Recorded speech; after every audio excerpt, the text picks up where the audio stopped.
ఎలా అనిపిస్తుంది సార్? అంటే రాజాది రాజా అనేది ఒక చూస్తే ట్రైలర్ చూస్తే అసలు చాలా బాగుంది. అంటే ఒక బాహుబలి నెక్స్ట్ ఒక చంద్రముఖి వైబ్ అయితే వచ్చింది నిజంగా. నాకైతే అలా బిగ్ థింగ్స్. అసలు ఏంటి సార్ అసలు కాన్సెప్ట్ ఎలా ఉండబోతుంది? So it's basically rom com and little touch of fantasy. Okay. So it's like ఒక యంగ్ అబ్బాయి తన కళల్ని చేజ్ చేయడానికి వెళ్తుంటాడు. సో ఆ ప్రాసెస్లో ఇంట్లో వాళ్ళకి ఎవరికి తెలియదు. నాన్నకైతే అసలు ఇంకా తెలియదు కొడుకు ఏం చేస్తున్నాడు. బట్ నాన్నకి కొడుకు డాక్టర్ చేస్తున్నాడని తెలుసు. ఓకే. అదే నాన్నకి ఇష్టం. కానీ ఎప్పుడైతే నాన్నకి తెలిసిపోతుందో కొడుకు వేరేదేదో చేస్తున్నాడు ఇది కాదు అని, వాళ్ళ మధ్యలో ఒక కాన్ఫ్లిక్ట్, ఒక ఫైట్ అవుతుంది. అండ్ దెన్ దాని తర్వాత దాని నుంచి వచ్చే సొల్యూషన్ ఇంకొక వరల్డ్కి కనెక్ట్ చేస్తుంది. ఓకే.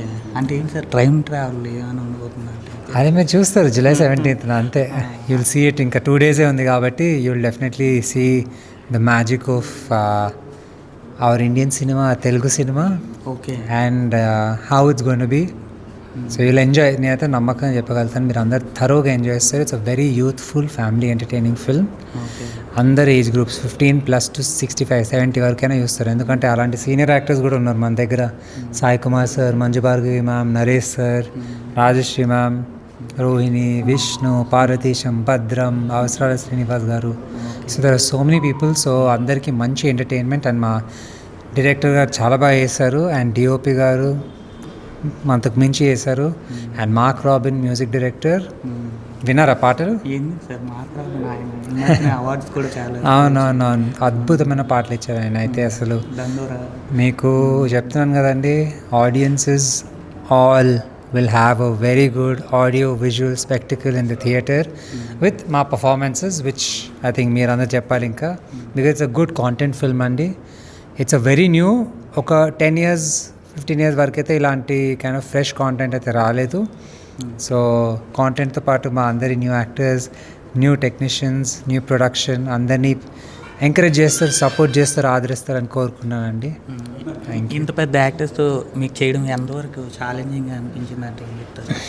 ఛాలెంజింగ్ అననండి, but I really enjoyed having them. ఎందుకంటే నా సౌభాగ్యం అని కోరుకుంటాను, ఇది అనుకుంటాను. ఎందుకంటే ఇలాంటి ఒక యాక్టర్స్ తోటి సినిమాలలో చిన్నప్పటి నుంచి చూసి నరేష్ సార్ చిత్రం, బలార విచిత్రం లాంటి అద్భుతమైన సినిమాలు చేశారు. And then Manju Bhargavi ma'am with Sankarabharanam. And మా సాయి కుమార్ సార్ ఏ సినిమా ఓపెన్ చేస్తే చాలు, సాయి కుమార్ సార్ లేని సినిమానే లేదు. సో అలాంటి యాక్టర్స్ తోటి చేయడం అనేది ఐఎమ్ రియలీ బ్లెస్డ్. నేను అంటున్నాను కదా నా సౌభాగ్యం అని వీళ్ళతో చేయడం. It's really an honour.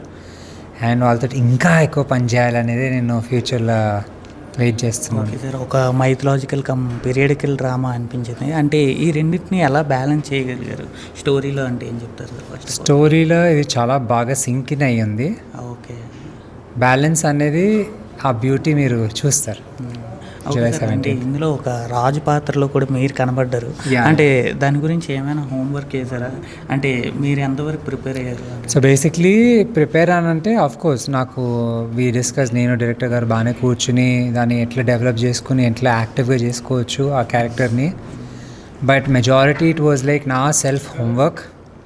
ఎందుకంటే ఇప్పటివరకు ఎన్నో సినిమాలు చూసాం, ఆదిత్య 369 కానీ, బాహుబలి కానీ, ఎన్నో సినిమాలు చూసుకుని దాన్ని ఎలా చేసుకోవచ్చు, ఎలా రావచ్చు, ఇట్లా ఒకే ఒక్కడిలా మగధీర పాటలాగా, అర్జున్లాగా ఎట్లా ఉండొచ్చు అనే ఒక ఫీల్ తోటి చిన్న చిన్న ప్రిపరేషన్స్ అని ఇప్పటివరకు ఎన్నో చూసాం. ఇట్లా చప్పట్లు కొడితే అందరు రావడము, అలాంటి ఒక ఆరా చూసి గంభీరంగా కూర్చొని ఆర్డర్ పాస్ చేయడం.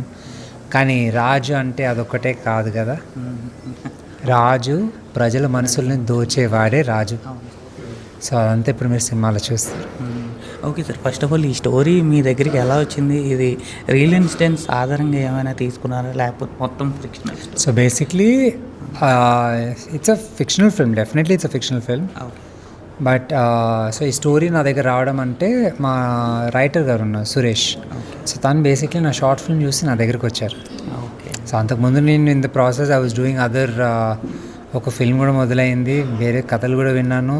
తర్వాత కొన్ని లిగమెంట్ టైర్ అట్లా అవ్వడం వల్ల I had to stop it. So అప్పుడు I wanted to hear something where నా యాక్టింగ్ నేను కొంచెం బయట పెట్టగలుగుతాను. ఇప్పుడు సడన్గా ఒక హార్డ్ కోర్ యాక్టర్గా వస్తే ఆడియన్స్కి మళ్ళీ తెలీదు how they gonna take.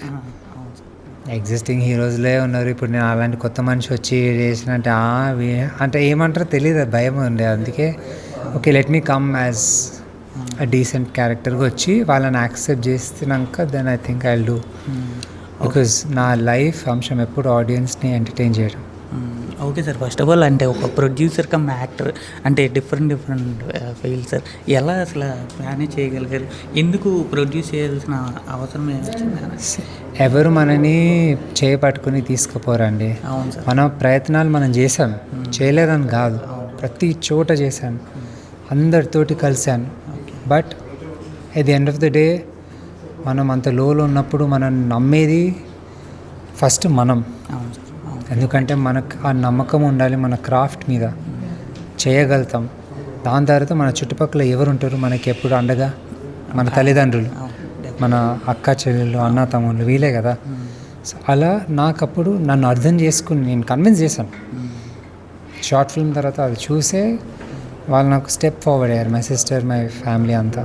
So వాళ్ళు సపోర్ట్ చేయడం వల్ల ఈరోజు ఇలాంటి ఒక అద్భుతమైన సినిమా మీ అందరి దగ్గరికి వస్తుందని చాలా సంతోషంగా ఉన్నాను. బట్ టెన్షన్ కూడా ఉన్నాను, ఎందుకంటే ఇంకా 2 days ఉంది, July 17th.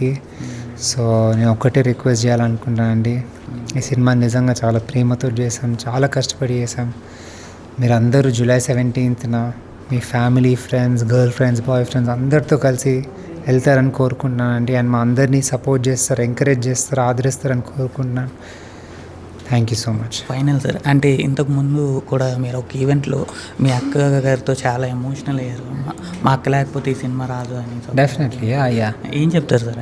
సో బేసిక్లీ నాకు ఎట్లుండే అంటే అక్క she like second mother for me, who was very supportive. ఏమవుతుంది అంటే ఇప్పుడు అన్నీ బ్యాలెన్స్ చేసుకుని వెళ్ళాలంటే పర్ఫార్మెన్స్ ప్రాబ్లం అవుతుంది, లేదంటే సెట్ కేయాటిక్ అయిపోతుంది, అంతా ఆదరబాదరగా అయిపోతుంది, అంత ఏం అర్థం అవ్వదు. సో అలాంటి సిచ్యువేషన్స్లో మన టెన్షన్స్ రివీల్ మొత్తం తీయాలి అంటే ఎవరైనా దిగాల్సిందే ఇంకా. ఎందుకంటే మనకి ఎంతమంది ఉన్నా కానీ ఒక విధంగా సగం మంది దొంగలే. సో ఇలాంటి ఫీల్డ్లో so we need someone who can trust me, the film with me and the process. ఒకవేళ మీరు యాక్టర్ కాకపోయింటే ఇంకేం చేసేవారు? యాక్టరే, డెఫినెట్లీ ఇంకా యాక్టరే. అదే ఉండే ఆప్షన్. ఇంకా నేను వేరే ఆప్షన్ గురించి ఎప్పుడూ ఆలోచించాలి. ఎందుకంటే ఎందుకు ఆలోచించాలి, నాకు దీని మీద అంత నమ్మకం ఉంది కాబట్టి నేను దీనికి okay sir, done. Thank you so much. Thank you all.